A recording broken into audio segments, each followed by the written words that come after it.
Hello and welcome to Matt Loves Eurovision. This is my Eurovision 2023 Grand Final preview. Please do click on the subscribe button, ring that notification bell and like, share and comment below. So yes, good morning. Once again, I was probably looking bleary-eyed and sounding a bit croaky because it is quite early in the morning because I'm recording this before I head off to the dress rehearsal of the grand final. So that is the afternoon show, the family, what was used to be called the family show. So yes, this is perhaps a slightly odd preview because I haven't seen the show yet myself. I've really just been following kind of on Twitter what happened with the jury show, so and kind of how some of the performances went on that. But I thought I'll give a little preview anyway for what it's worth. So in terms of just perhaps some of the things I'm looking forward to most, I'm looking forward to kind of seeing all 26 songs and put together in that running order to see how that flows. I've obviously seen the majority of these songs performed on stage, both obviously on the live TV show, but also in person in the arena. But there are three that I have not yet seen, or certainly not seen performed live. So I've seen Marco Mengoni perform live at the Eurovision Village for Due Vitae. I've obviously seen May at London Eurovision, and I also saw Blanca Paloma at London Eurovision. Obviously that's not their Eurovision staging, but I have seen them perform live and etc. So, but whereas I have not yet seen at all Lazara for France, or Lord of the Lost for Germany, or Tvorchi for Ukraine. So I'm looking forward to seeing them, and obviously looking forward to seeing the big five plus Ukraine's staging as well at the show. So that'll be something I'm looking forward to. Also looking forward to seeing the interval act, because I think particularly kind of all of the returning kind of sort of iconic artists, of winners, second places, all those others performing that kind of Liverpool songbook, and I think that apparently is, from what I've heard, is really impressive. So yes, we get to see Duncan Lawrence and Netta and Sonia and Daifra and more besides. So Mahmoud, there's loads of them that we'll be seeing, and also we get all the Ukrainian artists as well. And of course, really looking forward to seeing Verka Serdushka, because I don't think I've seen Verka Serdushka live. So I'm really looking forward to that. In terms of things I'm not looking forward to, I should probably get this in now. I suppose this is slightly over my fear over how the UK will do, which is always a perennial fear. And I know there's been some worries about the May's live vocals, or not so much that she can't sing, it's just that the song itself doesn't lend itself to a powerful vocal, and so it might, on TV, it may come across as a bit weak. It's just that type of song, and that is a problem with this kind of genre, I guess. I think someone called it middle finger girly bop, a bit like Lily Allen style bop, but it's not necessarily that easy. So, but I think from what I'd seen on the jury show, the backing vocals have been upped a bit to give it more weight, and she gives a very sassy performance. So I'm kind of hoping I think it would be a great shame if the UK performed badly, or certainly didn't do very well in the voting when it's hosting. But I think people love the song, so I'm hoping that it will. Even if it doesn't do that well with juries, I can probably understand why it wouldn't. That it will go on some televote points, because I don't think anyone would want to see, especially because how well received the song is and how much we like May. I just wouldn't like to see that come down to a really disappointing result. But when you're a UK fan, you just have to roll with it sometimes. In terms of what I think about how it'll all go down, I think personally, I think we're back to basically being between two artists, which is kind of exciting in a way. A bit of a shame in the other, in that for what I think is, it's a strong field with a really diverse set of genres and artists. It does feel a bit of a shame that we're only really talking about two big contenders, but I think that is where we are. I think one of the contenders that I think people thought could prove a surprise, France, feels to have sort of slipped away a bit. It's just it doesn't feel it's quite there in terms of engaging and stuff. But you never know. I mean, the general public and the juries could choose otherwise.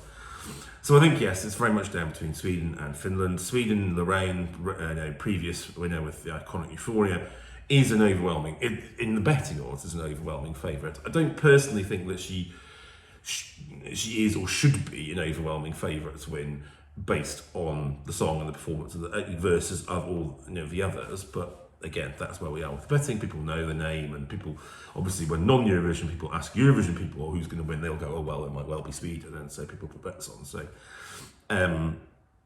yes, I still think she probably is the one to beat. We know that Sweden always gets a lot of love from the juries, and I'm sure this probably will as well. And I suspect we are looking at Sweden could well be the jury winner. But I think there are other contenders for jury, and I think particularly Blanca Paloma for Spain, I think showed, her vocal ability is stunning. It's a really spectacular performance. So that could well do well with the juries. Italy will probably do well with the juries. You've got other ones like Estonia and Lithuania that could well do pick something up. I think it's going to be the key is how, if Sweden wins the jury vote, how big is its victory? How big is it? How clear is it? Because jury votes often are closer. As you remember though, Sam Ryder won the jury vote, but if you look kind of down that list of jury votes, he didn't win it by a huge, enormous margin. So I would be disappointed if Sweden ends up getting a landslide jury victory, because that just doesn't, for me, that doesn't feel right. That if she gets the jury victory, that is fine, but an overwhelming one versus a lot of other really good songs, I think I don't feel that would feel right, and I think that would put into question, I think, kind of again, if you look at how juries are voting, but that's just my personal view anyway. Of course, the other big favourite, and obviously, as you know, it is my favourite, is Finland and Käärijä and Cha Cha Cha.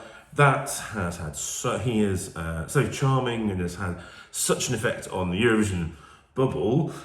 He's so popular. He's been getting the biggest cheers, even from kind of screening. I've heard from back in London and Vauxhall Tavern when they did a screening.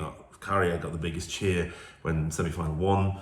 I don't know how far in the bubble that is, and that we've whipped this up. Maybe it's not it won't be as popular as we think. Televote is clearly where Käärijä's big vote will come from, we think. How big, will he win the televote? How big would that gap be? He needs as big a gap as he can get.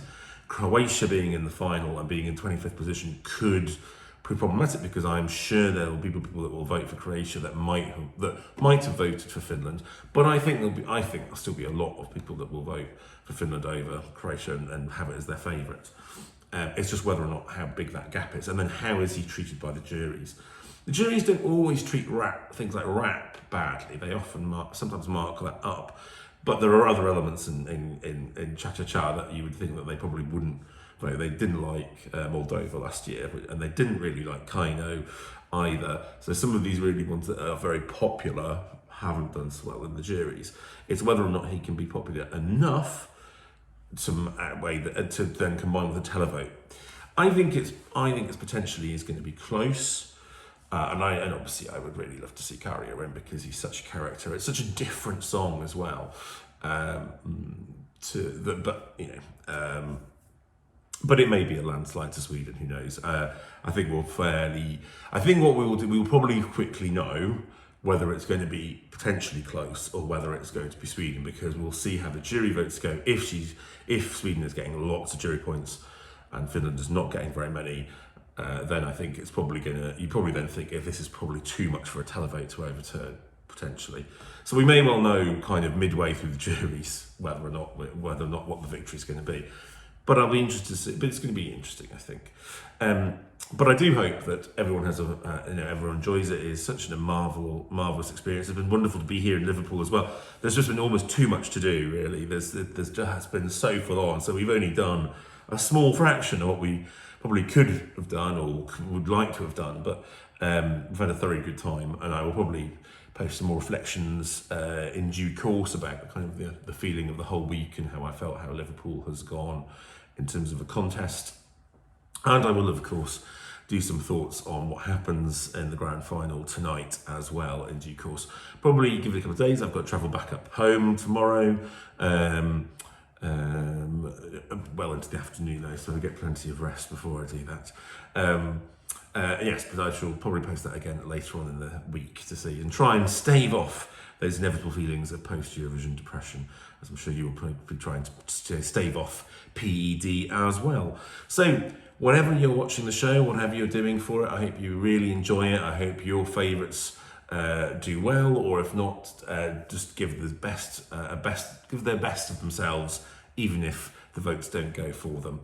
But do take care. Let me know what you think in the comments as always. I'll speak to you again the other side. Take care.